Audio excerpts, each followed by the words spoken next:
Hi, thanks for inviting me to speak today. It's really wonderful. It's already been really enlightening seeing all these fantastic, quite futuristic designs. My experience is more London-based and a little bit more, it might seem a little bit more pedestrian, but you know, it shows how the real world is starting to embrace these new technologies.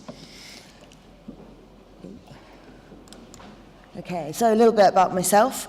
I'm one of the Mayor's Design Advocates. I was pleased to win a place as one of the 52 people. Looking at one of the things I wrote to actually win this place was looking at this, the City for All Londoners document that the Mayor has produced, and actually looking at it becoming a smart city for all Londoners. So it's really exciting to be part of that group and to help the GLA to sort of look at these new technologies and how they can be used to make London a better place. I work at Assail Architecture. I'm a director there. We are a practice of about 90 people. All of our work is residential-led, based on a mixed-use regeneration on projects around all brownfield sites all around the country. These are some examples of our work. We are really gaining experience in the build-to-rent sector. So this is something that we've been looking at over the last 10 years. It's through a process of research and design development. So I'll be referring a bit more to those projects later. And what we really focus on is building better communities. And those better communities really require people to be better connected and interact. How do we make sense of all of these different regeneration aspects that we need to encounter and make work? So a little flashback to when I studied my diploma in architecture, 1992, did some research into fiber optic technology, the use of avatars, and how that might change the future of the built environment. And look, here we are, over 20 years later, and really starting to get to grips with VR, AR, AI. So it's really interesting to see how things have moved on. So all these technologies, you know, one of the things that I see happening within our sector are these management disruptors. And we've seen how Airbnb and Spare Room are changing the way that we start to manage our own individual spaces. Looking at people like The Collective and WeWork and starting to look at co-living and co-working and looking at how to manage those spaces in a more interesting and futuristic way. So build-to-rent has really changed the way we look at design, looking at management and looking at buildings for the long term. This is one of the first schemes that came to operation from one of our clients, Granger. It's a scheme in Barking, really successful scheme, 100 units filled within a month. Excellent service, using little bits of tech like smart lockers, similar to the Amazon locker scheme, so avoiding the need to have a 24/7 concierge, but really providing excellent buildings management service, which is where we come to BIM. So BIM, we use in lots of different ways. We actually use Vectorworks in our office, one of the few, and we use it for all sorts of different ways. So this is our PEP, our project execution plan, and we build BIM into all of our designs after stage 2. But we also use it for early stage as well. And I like using it for this dynamic master planning. We get a site, we start to analyze how we can actually urban design, urban plan that site and produce a master plan which is dynamic, which is easy to adapt, and which shows the flexibility of our design knowledge. And there we go, we then also use hand-drawn sketches, and we can start to really show local authorities and clients how that site could come forward in quite a quick and exploratory way. Another way we use BIM is collaborative design. So one of our schemes at Pontoon Dock, which is on site now, we've used a stage 2 collaborative model, fully federated. And really exciting, starting to use that model to construct using the contractor is Bouygues, and they use a lot of concrete. They use all of their, the walls are solid concrete, so it's been even more important to have a fully collaborated model. And this is a scheme that's on site now. It's 238 build-to-rent units in the London Borough of Newham. And we're really excited. This scheme is a collaboration. It's also a joint venture with 4 different funding groups and coming to completion soon.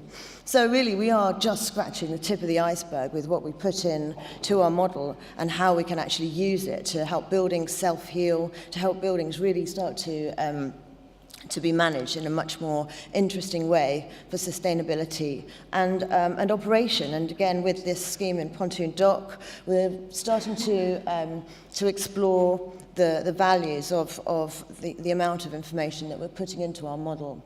So it has a whole realm of different uses for service and facilities management. And in the past, people haven't really engaged the architect into the sort of final operation of the building. And we're starting to get a little bit more feedback now, and a little bit more interaction to go into that early stage of design, so we can really build that building that can be operated well. One of the things we've used it for a long time now is accurate visualizations. This is a scheme that we're building in Neasden, and using that BIM model for construction as well. So this is a scheme that's been quite exciting to build. It's my favourite project. At the moment, it's a project with hit-and-miss brickwork. We went through a very complicated planning process to increase the density on the site from 50 units, which the planners were expecting, to 195 units, which we managed to get consent for. Going through that process of proving exemplary design meant we had to produce these quite complex visualizations. And on the back, on this image here, the one on the left is the visualization, and the images on the right, is literally coming to completion now, are the built images. So the guys on site actually used those visualizations, not as construction drawings, but to help them understand how to put that building together.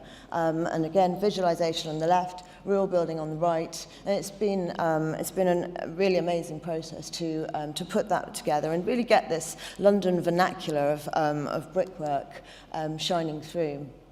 So we're really excited about this building, and using that 3D modelling to really help the actual construction process of, which is house builder construction. So it's pretty basic, brickies on site, cutting bricks and arranging them. So looking at the public realm and looking at how we actually explain our story to all the different authorities that we have to when we start to design a project and present a project. And this is a project that's been nominated for a design award. We're really excited about that. It's also a build-to-rent scheme that is, we're working on the implementation drawings of it, but starting to really enhance our models with really beautiful 3D elements to really start to tell the story of how a building can produce new communities. And this building has a lot of ground floor, commercial workspace, so we're really about telling the story of this new community that we're creating in London. AI is something that's really exciting, and it's really starting to provide that real-time feedback. We've already seen how Waze can help you drive through London without getting into a traffic jam because of its live updating. City Mapper, essential for travelling without getting held up on transport delays, and how Uber is starting to change our way of travelling in London to make it more sustainable and safer, and also starting to look at sharing. So how do we apply that to a whole range of other initiatives across the city? And it's something that we're starting to research and look at so that we can filter that into our design work. This is a really exciting project called in Toronto, Sidewalk Labs. They're using startup technology, information and ideas to actually build into the slow pace of urban growth, and also working with the community. So you've got this we're starting to lose the disjoint between community, between people, between their ideas and the authorities that are actually providing our urban design. Another project in China where data is being monitored on an ongoing basis, on a daily basis, to actually harness and use that for better urban design. So there's lots of ways now we're starting to capture people's movements and actually help them to feed back and provide better quality spaces. Something that's really close to my heart is using that data for good. So this is a presentation I saw recently by Hackney, where they're starting to use data to help to avoid their tenants getting out of debt. And this is a big thing, obviously, with local authorities. They have lots of social tenants. How do we start to save these individual problems occurring, and also the big money loss that's happening within that sector? And really engaging with people in a much more active, proactive way, according to their demographic, according to their age group, to really start to help them to avoid getting into those situations. Another really exciting project produced by the HACT is Switchy, which helps social housing use their, control their environment, their heating, their lighting, to save money in a really cost-effective way. It's not using really high-speed data networks, because a lot of people don't have that level of Wi-Fi in their homes. But this is something that's really starting to change the way we use data and help help people avoid getting into fuel poverty. A way that we use AI now is starting to come into play in Offsite Construction. This is a scheme that we designed not for offsite construction, actually, but it became the chosen path during the process of the design due to its great benefit of increased time. So this scheme here has a huge amount of interaction with the public realm. It has spaces that are managed to enhance the user experience for rental.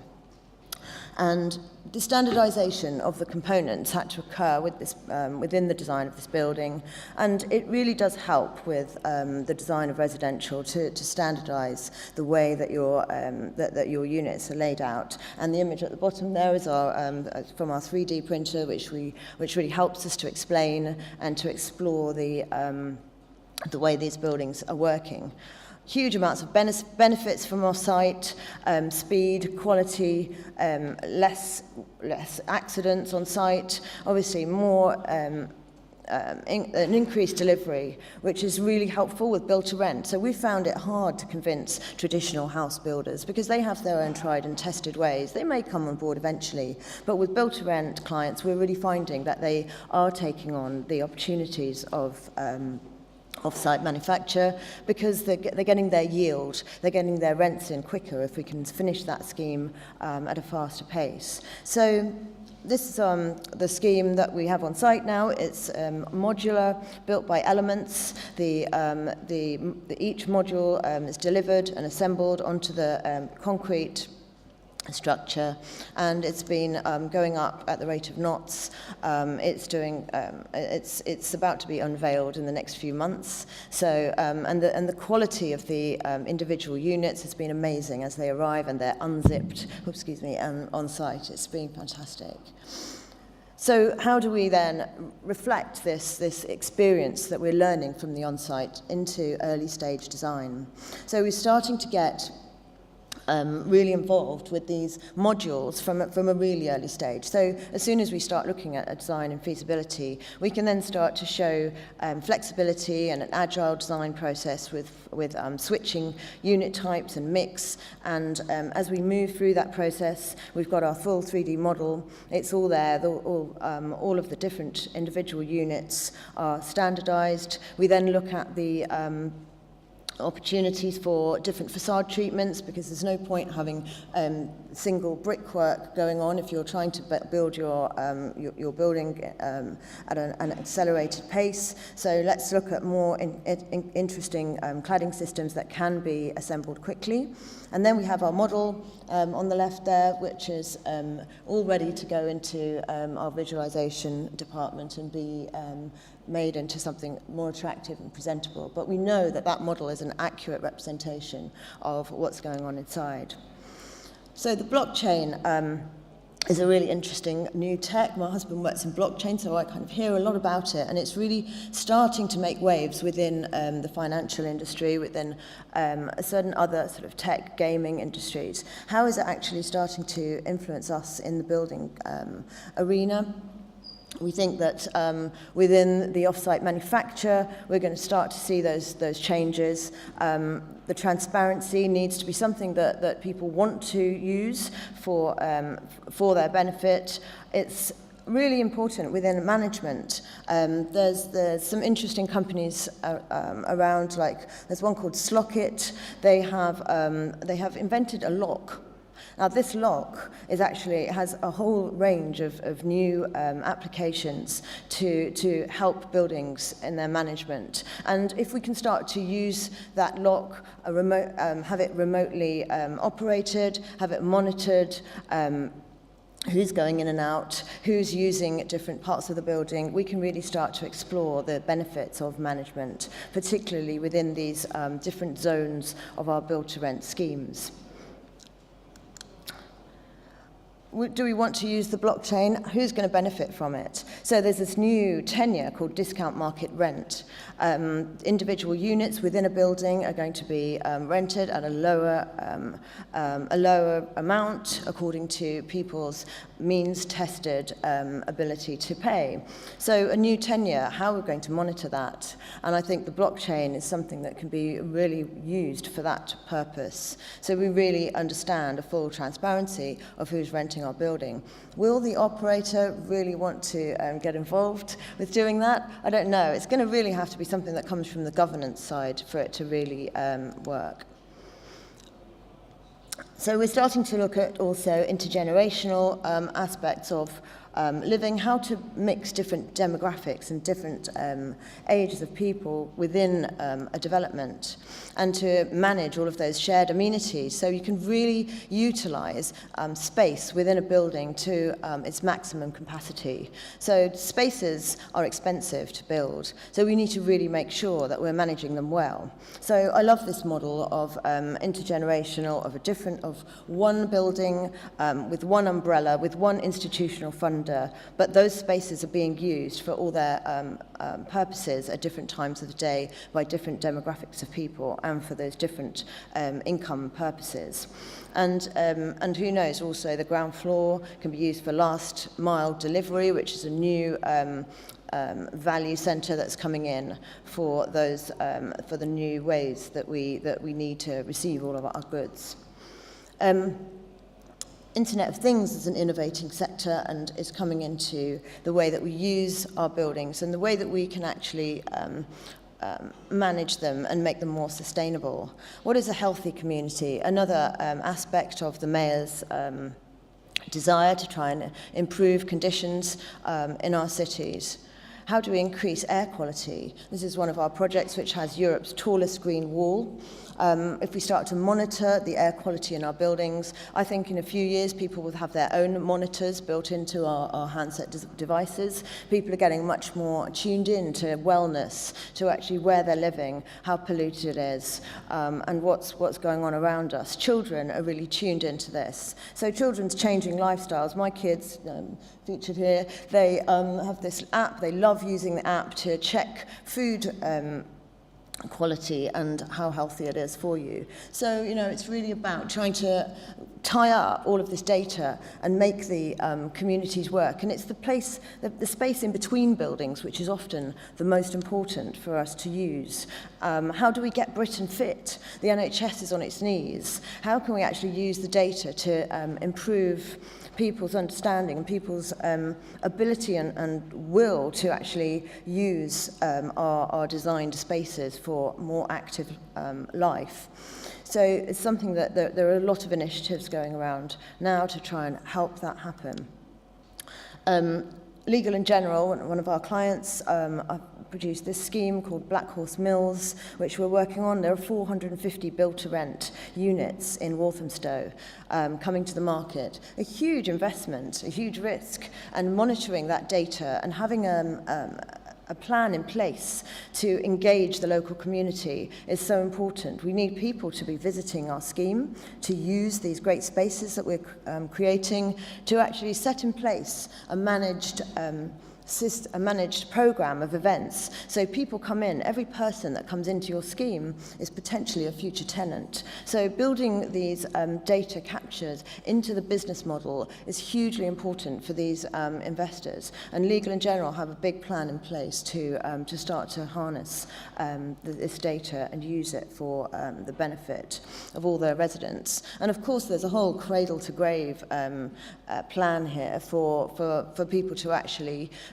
be renting apartments but not feel as if they're not investing. So all of that is taking place as well.